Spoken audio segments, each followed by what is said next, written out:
অগ্রহায়ণ মাস মা লক্ষ্মীর মাস, আর এই মাসে সম্পূর্ণ হচ্ছে উৎপন্না একাদশী। মায়ের আশীর্বাদ পেতে এই উৎপন্না একাদশীর দিনে মা লক্ষ্মীর চরণে নিবেদন করুন এই একটি জিনিস, মায়ের আশীর্বাদে অখণ্ড সৌভাগ্যের অধিকারী হবেন। নমস্কার বন্ধুরা, ধার্মিক কথা ইউটিউব চ্যানেলের আরো একটি নতুন ভিডিওতে আপনাদের সবাইকে জানাই সুস্বাগতম। আশা করছি শ্রী হরি বিষ্ণুর কৃপায় ভালো আছেন, সুস্থ আছেন এবং বচন কৌশলে আছেন। সনাতনী দর্শন শাস্ত্র এবং বিভিন্ন দেবদেবীর পূজা অর্চনা এই চ্যানেলের আলোচনার মূল বিষয়বস্তু। বিষ্ণু ভক্ত কৃষ্ণ ভক্তদের কাছে একটি গুরুত্বপূর্ণ দিন হচ্ছে একাদশী তিথি। আর এই একাদশী তিথি প্রতি মাসে 2টি করে পালা বদল করে থাকে। আর প্রতিটি একাদশী তিথির রয়েছে নিজস্ব নাম, মাহাত্ম্য এবং তাৎপর্য। আমরা যারা উত্থান একাদশী তিথি পালন করেছে, আমরা হয়তো অবশ্যই জানি উত্থান একাদশী তিথির পরবর্তী একাদশীটি হচ্ছে উৎপন্না একাদশী তিথি। সনাতনীদের চন্দ্র পঞ্জিকা অনুসারে অগ্রহায়ণ মাসের কৃষ্ণপক্ষের যে একাদশী ব্রতটি পালন করা হয়, অর্থাৎ শুভ পবিত্র দিনে যে একাদশী তিথি পালিত হয়, সেটি হচ্ছে উৎপন্না একাদশী তিথি নামে প্রসিদ্ধা। সমস্ত 24টি একাদশীর মধ্যে উৎপন্না একাদশীর তাৎপর্য বিশেষ বলে মনে করা হয়।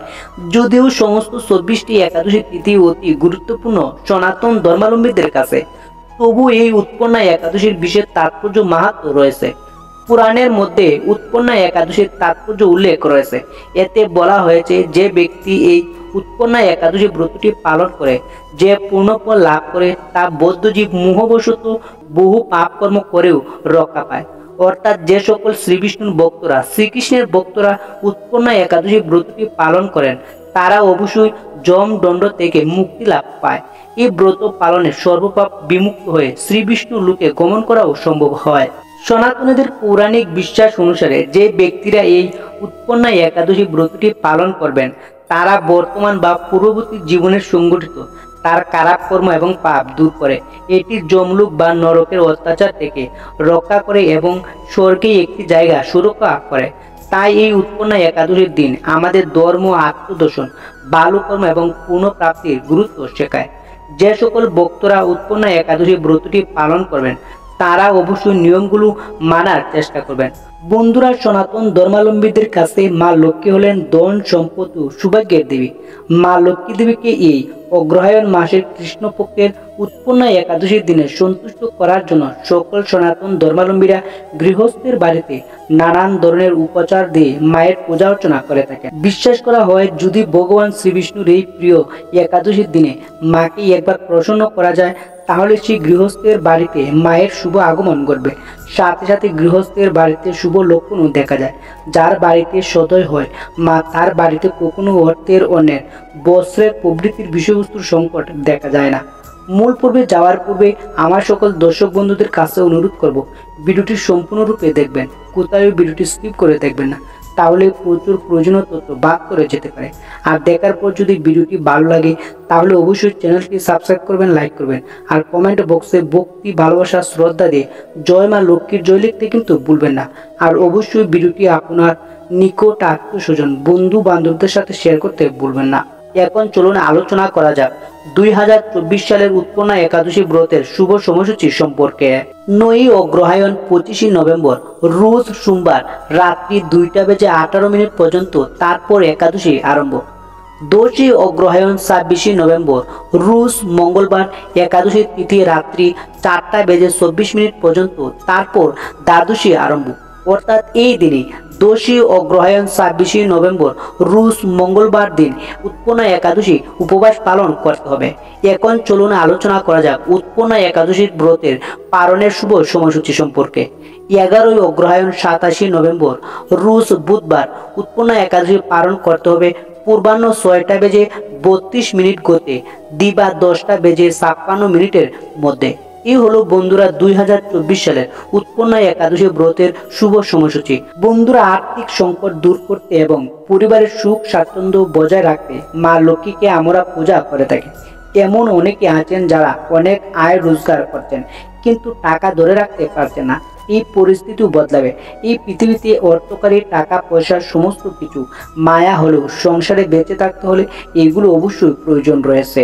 তাই আপনি আধ্যাত্মিক সাধনায় আপনার মনকে নিয়োজিত করতে চাইলেও এগুলোকে কখনো এড়িয়ে যেতে পারেন না। আর এই অর্থকরী, টাকা পয়সা সমস্ত কিছুই রাজসিক সত্তার বিষয়। মা লক্ষ্মী সেই সত্তার প্রতীক। পরিবারের সুখ স্বাচ্ছন্দ্যের শান্তির উপর নির্ভরশীল না হলেও অনেক সময় এই আর্থিক অনটনের কারণে পরিবারে অশান্তি দেখা যায়। সেই আর্থিক অনটন অশান্তিগুলো থেকে মুক্তি পেতে আমরা মা লক্ষ্মীর কৃপা পেতে চাই। মা লক্ষ্মী একদিকে যেমন ধন সম্পত্তির দেবী, এর পাশাপাশি তিনি সুখ স্বাচ্ছন্দ্যেরও শান্তি দেবী। তাই যেই পরিবারে মা লক্ষ্মীর কৃপা থাকে সেই পরিবার সর্বদাই সুখ ও শান্তি বিরাজ করে। তাই আপনি যদি মা লক্ষ্মীর কৃপা পেতে চান তাহলে অতি অবশ্যই এই উৎপন্না একাদশীর দিনে মা লক্ষ্মীর পূজা করুন। এই পূজার জন্য আপনাকে মা লক্ষ্মীর চরণে একটি জিনিস নিবেদন করতে হবে। এর জন্য আপনাকে প্রথমত যে সিংহাসনে আপনি মা লক্ষ্মীকে রেখেছেন সেটিকে প্রথমে গঙ্গা জল দিয়ে চারদিকে শুদ্ধ করতে হবে। তারপর এই দিন সন্ধ্যাবেলায় আপনি এই ক্রিয়াটি করতে পারেন। তারপর আপনাকে সংগ্রহ করতে হবে একটি লাল পদ্ম। এর সাথে সাথে আপনাকে একটি লাল কাগজ জোগাড় করতে হবে।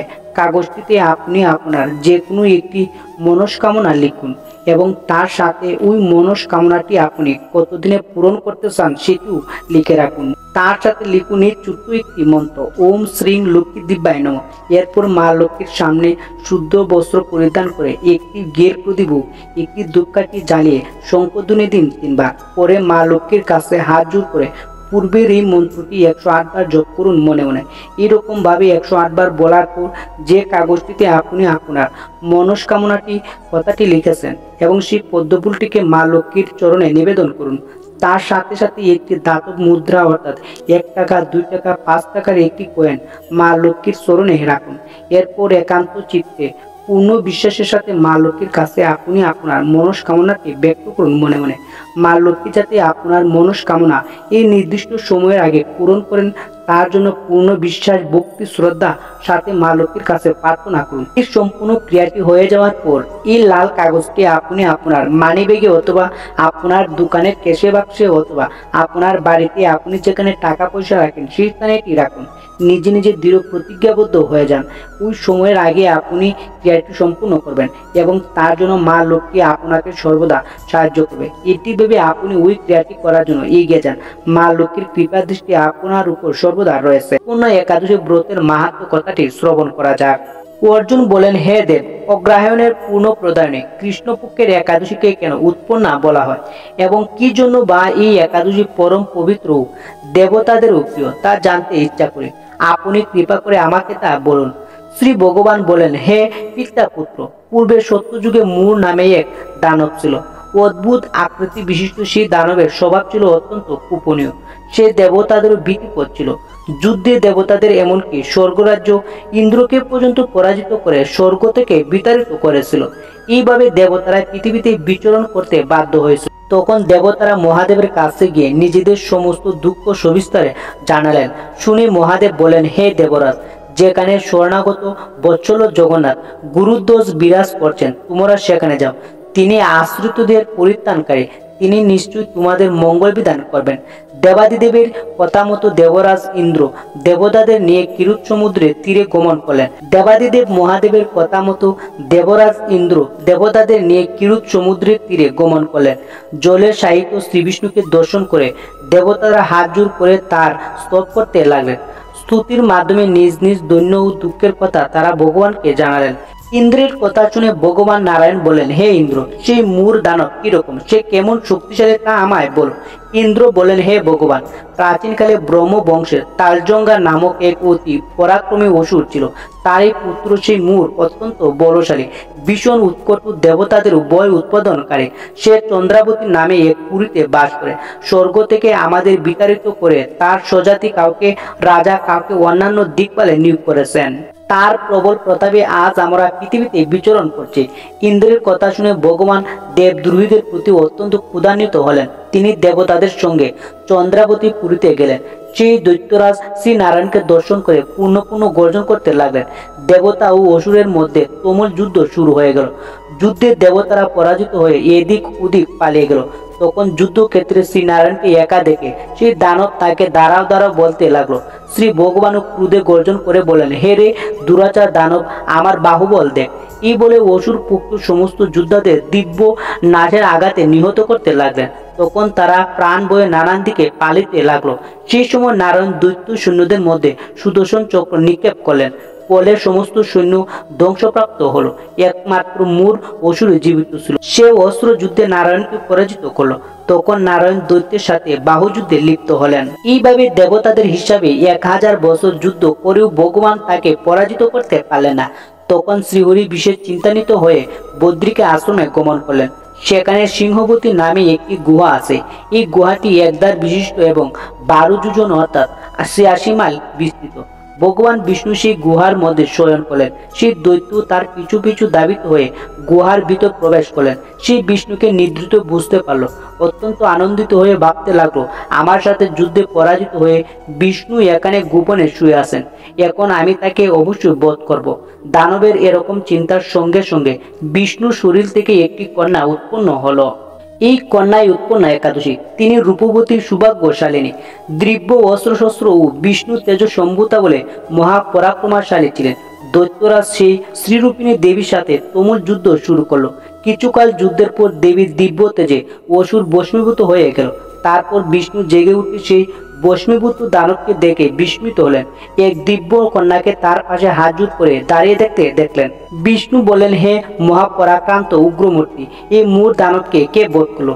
যিনি একে হত্যা করেছে তিনি নিশ্চয়ই প্রশংসনীয় কর্ম করেছেন। সেই কন্যা বলেন, হে প্রভু, আমি আপনার শরীর থেকে উৎপন্ন হয়েছে।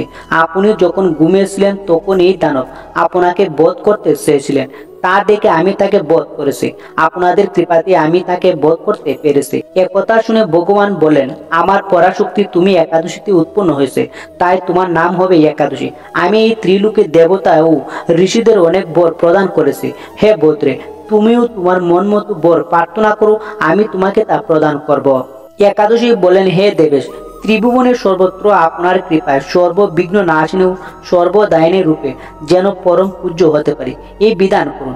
আপনার প্রতি ভক্তিবশত যারা শ্রদ্ধা সহকারে আমার ব্রত উপবাস করবে তাদের সর্বসিদ্ধ লাভ হবে, এই বর প্রদান করুন।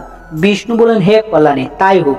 উৎপন্না নামে প্রসিদ্ধ তোমার ব্রত পালনকারীর সমস্ত ইচ্ছা পূর্ণ হবে। তুমি তাদের সকল মনের বাসনা পূর্ণ করবে, এতে কোনো সন্দেহ নেই। তোমাকে আমার শক্তি বলে মনে করি, তাই তোমার ব্রত পালনকারী সকলে আমারই পূজা করবে।